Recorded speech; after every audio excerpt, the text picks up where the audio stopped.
Assalamualaikum warahmatullahi wabarakatuh. Selamat pagi semuanya, anak-anakku kelas 12 MIPA yang Bapak sayangi. Baiklah, pertama-tama kita panjatkan puji dan syukur kehadirat Allah Subhanahu wa taala yang telah melimpahkan rahmat dan hidayahnya kepada kita semua, sehingga pada hari ini kita dapat berkumpul bersama dalam acara menuntut ilmu, dalam acara berbagi ilmu ya. Pada hari ini kita akan belajar mengenai reaksi redoks. Tetapi sebelum itu, alangkah baiknya kita berdoa terlebih dahulu supaya apa yang kita pelajari pada hari ini bisa kita pahami bersama sehingga dapat bermanfaat buat kita semua. Salawat serta salam kehadirat kejunjungan Nabi kita ya, Nabi besar Muhammad sallallahu alaihi wasallam, karena atas adanya beliau maka kita dilahirkan sebagai orang yang Islam. Mudah-mudahan menjadi orang yang selamat baik di dunia maupun di akhirat. Baiklah, kita mulai saja dengan pelajaran bab baru ini, yaitu bab tentang reaksi redoks. Nah, nanti akan lebih spesifikasi lagi, kita akan pelajari tentang penyetaraan persamaan reaksi redoks. Tapi untuk pertemuan kali ini Bapak akan menyampaikan tentang pengertian-pengertian atau definisi-definisi persamaan reaksi redoks ya, supaya nanti ketika kita atau ketika kalian dihadapkan dengan persoalan penyetaraan reaksi redoks, kalian sudah paham terlebih dahulu. Ya, marilah kita mulai dengan reaksi redoks. Apakah reaksi redoks itu? Ya, bahasanya banyak ya, cukup di sini cukup banyak ya. Reaksi redoks itu reaksi yang terjadi antara reaksi reduksi dan reaksi oksidasi. Jadi reaksi ini tidak bisa lepas satu sama lainnya. Jadi ketika ada reaksi reduksi maka akan ada reaksi oksidasi. Begitu juga kalau ada reaksi oksidasi maka akan ada reaksi reduksi. Jadi tidak mungkin lepas. Nah, reaksi reduksi atau reaksi oksidasi itu bagaimana? Yaitu reaksi yang saling serah terima elektron. Ya. Jadi ketika suatu zat atau unsur itu mengalami reaksi oksidasi, maka ada elektron yang dilepaskan. Ketika suatu unsur mengalami reaksi reduksi, maka ada elektron yang diterima. Jadi terjadi serah terima elektron antara unsur yang satu atau senyawa yang satu terhadap senyawa yang lain.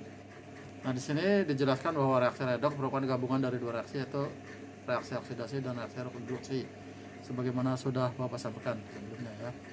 Nah, ini ada beberapa contoh reaksi oksidasi dan reaksi reduksi. Sebelum kita lanjut ke penyetaraan reaksi redoks yang akan dibahas pada pertemuan berikutnya, ada baiknya kita ulas terlebih dahulu, yaitu aturan penentuan bilangan oksidasi. Nah, jadi setiap unsur kalian bisa buka di tabel periode unsur ya, itu pasti mempunyai bilangan oksidasi. Nah, setiap unsur, baik itu unsur logam maupun unsur-unsur non logam. Bahkan ada beberapa unsur mempunyai bilangan oksidasi lebih dari satu ya. Biasanya unsur-unsur tersebut berikatan dengan unsur lainnya ya, jadi berikatan dengan banyak unsur-unsur lainnya aja, sehingga mempunyai bilangan oksidasi yang berbeda-beda. Jadi tergantung berikatan dengan unsur apa sehingga dia mempunyai bilangan oksidasi yang berbeda gitu ya. Nah, aturan penentuan bilangan oksidasi ada berapa di sini? Ada 8 ya. Ada 8. Yang pertama, bilangan oksidasi unsur bebas adalah 0. Contoh nih, Ne, H2, O2, Cl2, P4 itu bilangan oksidasinya 0. Yang kedua, bilangan oksidasi monoatom sama dengan muatan ionnya. Ya, misalnya Na plus, nah, atom tunggal ya, monoatom itu atom tunggal. Na plus berarti bilangan oksidasinya plus 1 karena ditandainya hanya dengan plus saja. Kalau ada angkanya maka muatannya sesuai dengan angka tersebut. Contoh yang kedua itu oksidasi, bilangan oksidasi untuk Mg2+, yaitu plus 2 sesuai dengan muatannya ya. Untuk bilangan oksidasi unsur atom S pangkat 2- berarti bilangan oksidasinya -2. Nah, aturan yang ketiga, jumlah bilangan oksidasi atom-atom pembentuk ion poliatom sama dengan muatan ion poliatom tersebut. Nah, misalnya menentukan jumlah bilangan oksidasi untuk atom SO4 2-. Nah, ini totalnya untuk bilangan oksidasi S ditambah bilangan oksidasi oksigen atau O4 itu harus berjumlah -2. Ya, totalnya ya, dilihat totalnya, bukan per atomnya ya, bukan S-nya sendiri atau O-nya sendiri. Ini totalnya, yaitu gabungan antara S dan O. SO4 2- itu mempunyai bilangan oksidasi -2 sesuai dengan muatannya. Jadi baik itu monoatom maupun poliatom itu kalau dia bermuatan maka bilangan oksidasinya totalnya adalah bilangan oksidasi yang dari muatannya ya. Kemudian aturan yang keempat, jumlah bilangan oksidasi untuk senyawa atom dalam senyawa adalah 0. Jumlah bilangan oksidasi untuk semua atom dalam senyawa adalah 0. Maksudnya adalah ini senyawa yang netral ya. Jadi sebagai contoh ini di sini atomnya atau senyawanya adalah senyawa CuO. Karena CuO ini tidak bermuatan, maka dia bilangan oksidasinya adalah 0 ya, jumlah bilangan oksidasinya ya. Nah, CO ditambah O itu jumlahnya 0. Yang kelima, bilangan oksidasi unsur-unsur logam golongan utama seperti 1A, 2A, dan 3A itu sesuai dengan golongannya. Kalau golongan 1A berarti bilangan oksidasinya plus 1. Golongan 2A berarti bilangan oksidasinya plus 2. Golongan 3A berarti bilangan oksidasinya plus 3. Nah, bilangan oksidasi nanti disingkat saja yang menjadi bilox ya. Kadang-kadang disingkat menjadi BO ya kalau di buku-buku untuk menulis lebih efektif waktu. Nah, ini yang aturan kelima contohnya itu bilox untuk unsur K dalam KCl. Ya, dalam KCl itu dan NO3 serta K2SO4 itu mempunyai nilai plus 1 karena K dari golongan 1A. Bilox untuk Ca atau kalsium pada senyawa CaSO4 ya nilainya plus 2 karena dia dari golongan 2. MgSO4 juga Mg nya plus 2 karena Mg dari golongan 2A. Aturan yang keenam, oksidasi unsur-unsur logam golongan transisi lebih dari 1 ya, bilangan oksidasi unsur-unsur logam golongan transisi lebih dari 1. Jadi ya itu tadi, jika dia berikatan dengan unsur ini maka bilangan oksidasinya segini gitu ya. Contoh nih, Cu itu kadang-kadang bernilai 1 plus 1, kadang-kadang bernilai plus 2. Fe kadang-kadang bernilai plus 2, kadang-kadang bernilai plus 3. Jadi biasanya berikatan dengan atom itu lebih dari 1 senyawa gitu ya, lebih dari 1 senyawa. Contoh nih Fe itu kalau dengan oksigen bisa membentuk FeO, bisa juga membentuk Fe2O3. Nah, maka bilangan oksidasi Fe-nya itu ada yang 2, ada yang 3, ada yang plus 2, ada yang plus 3 gitu ya. Nah, itu contoh untuk yang Fe, yang lainnya banyak ya. Nah, kemudian aturan yang ketujuh, bilangan oksidasi untuk hidrogen itu pada umumnya plus 1 kecuali dia dalam bentuk hidrida dan dalam bentuk hidrida saja. Itu kalau pada umumnya plus 1. Kalau dalam bentuk hidrida dia mempunyai nilai min 1 ya. Nah, contohnya di sini H2O, NH3 dan HCl plus 1 itu umum ya. Nah, dalam hidrida itu artinya dia berikatan dengan logam dari golongan 1A dan 2A ya. Dia itu akan mempunyai nilai min 1.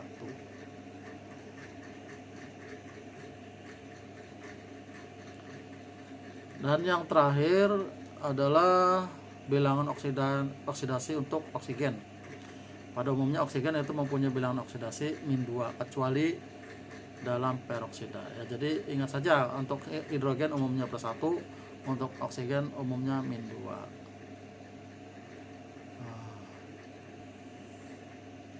Nah, untuk oksigen kecualinya yaitu peroksida. Kalau tadi hidrogen kecualinya adalah hidrida. Nah, untuk oksigen pengecualiannya peroksida itu mempunyai bilangan oksidasi min 1 ya, min 1. Contoh nih, bilangan oksidasi O dalam H2O min 2 ya, ini sesuai dengan aturan ya. Bilangan oksidasi dalam H2O2, nah ini berbeda ini peroksida ya. H2O2 itu oksigennya bernilai min 1. Barium peroksida oksigennya min 1. Ada pengecualian yang lain yaitu dalam senyawa biner dengan fluor ya, yaitu F2, maka bilangan oksidasi oksigennya plus 2. Yang pengecualian ini jarang dipakai dalam soal-soal, jadi nanti ketika penyetaraan ini jarang keluar ya.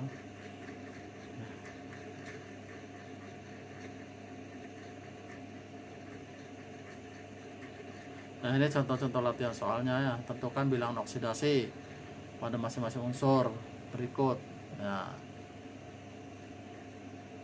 Yang nomor 1 Cl2, Cl-nya 0 karena unsur-unsur murni. Yang kedua NaCl, Na-nya plus 1, Cl-nya min 1. CaCl2, Ca-nya plus 2, Cl-nya min 1 dikali 2 ya. Ini netral ya, ini ikuti saja aturan yang di atas. Nah, ini ada latihan, nanti silakan kalian coba sendiri. Tentukan bilangan oksidasi Cl dalam KClO4 ya. K golongan 1 berarti K plus 1. Ini dipisahkan dulu nih, ini karena ini adalah senyawa ion, maka bisa diuraikan dulu ya, nanti bisa ditentukan bilangan oksidasinya. Nah, KClO4 nah, ciri senyawa ion itu unsur di depannya logam, unsur belakangnya non logam, jadi bisa dipisahkan. Kalau unsur depannya bermuatan plus 1, maka unsur belakangnya yang non logamnya juga harus jumlah yang sama tetapi tandanya berbeda, yaitu negatif ya. Jadi ini K plus ditambah ClO4 min 1. Nah, dari sini bisa ketahuan ClO4 min 1 totalnya berarti Cl ditambah O4 itu harus berjumlah min 1. Nah, O nya sendiri kan min 2 dikali 4 menjadi min 8. Jadi Cl ditambah min 8 sama dengan min 1, berarti Cl nya adalah plus 7. Jadi bilangan oksidasi Cl dalam KClO4 adalah plus 7. Begitu caranya ya. Nah, ini juga nanti nomor 2 dan 3 caranya sama seperti itu. Nah, berikutnya yaitu membedakan antara reaksi redoks dan reaksi bukan redoks. Gampang saja. Cirinya untuk reaksi redoks itu pasti ada beberapa unsur yang mengalami perubahan bilangan oksidasi. Ya, cirinya itu. Jadi kalau misalnya kita urutkan atau kita runut satu persatu unsur-unsurnya, dari unsur di sebelah kiri reaksi dengan unsur sebelah kanan reaksi, ada perubahan bilangan oksidasi? Tidak. Kalau tidak ada berarti bukan reaksi redoks ya. Contoh nih nomor 1 2Ag. Ag itu bilangan oksidasinya berapa?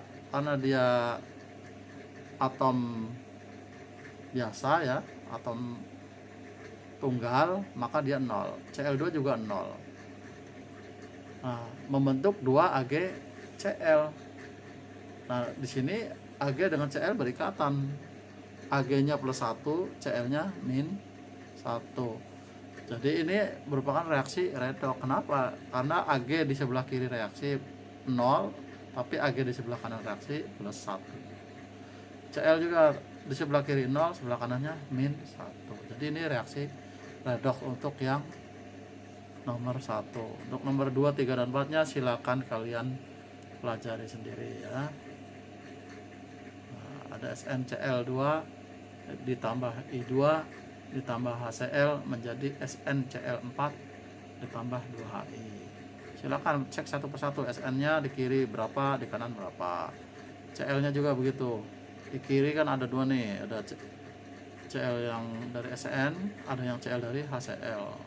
Nah, tentukan mana yang di kiri berapa masing-masing Cl BOCl-nya atau bilog Cl-nya, di kanan juga berapa. Nah, nanti yang terakhir yang I2-nya ya, yang iodiumnya di kiri berapa, di kanan berapa. Nah, nomor 3 CuO ditambah 2Cl menjadi CuCl2 plus H2O. Nah, masing-masing ditentukan bilangan oksidasinya. Nanti ketahuan kalau tidak ada perubahan bilangan oksidasi dari semua unsur-unsurnya, maka reaksi tersebut bukan reaksi redoks. Itu saja cirinya ya.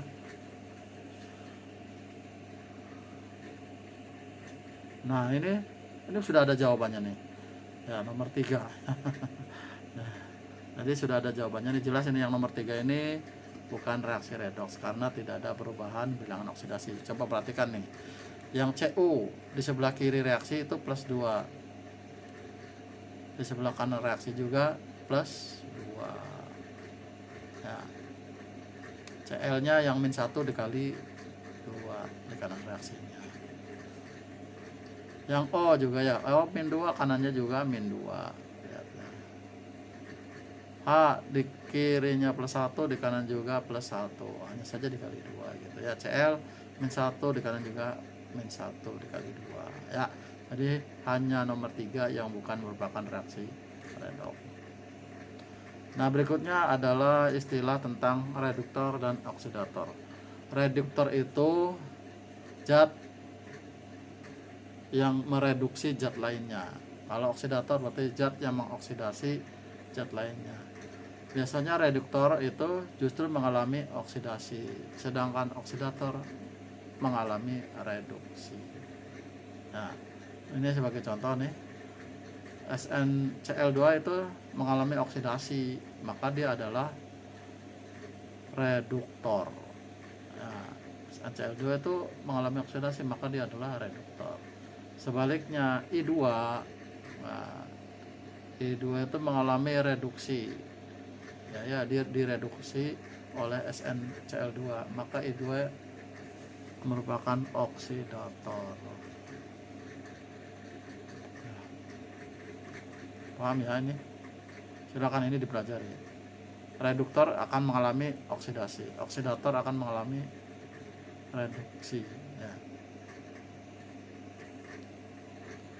Ada reaksi autoredoks atau disproporsionasi. Nah, apakah itu autoredoks? Jadi satu unsur bisa mengalami oksidasi sekaligus reduksi ya dalam suatu reaksi. Jadi dia bisa bilangan oksidasinya bisa berubah, meningkat atau juga menurun ya.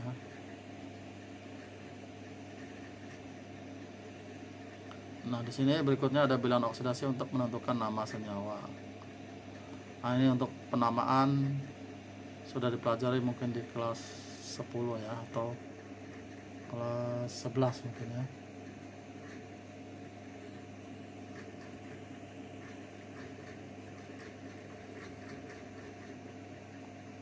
Nah, ini nanti kita lewat saja karena yang akan kita pelajari untuk pertemuan 1 dan 2 yaitu tentang definisi bilangan oksidasi, definisi yang berkaitan dengan reaksi redoks dan penyetaraan persamaan reaksi redoks. Mungkin itu saja yang bisa Bapak sampaikan ya. Untuk pertemuan berikutnya berarti kita akan membahas tentang penyetaraan reaksi redoks. Mudah-mudahan apa yang Bapak sampaikan bisa kalian pahami dengan baik. Jika masih ada pertanyaan lebih lanjut, silakan kalian buka buku yang sudah kalian pinjam dari perpustakaan atau bisa buka-buka dari internet ya. Itu saja. Billahi taufiq wal hidayah. Wassalamualaikum warahmatullahi wabarakatuh.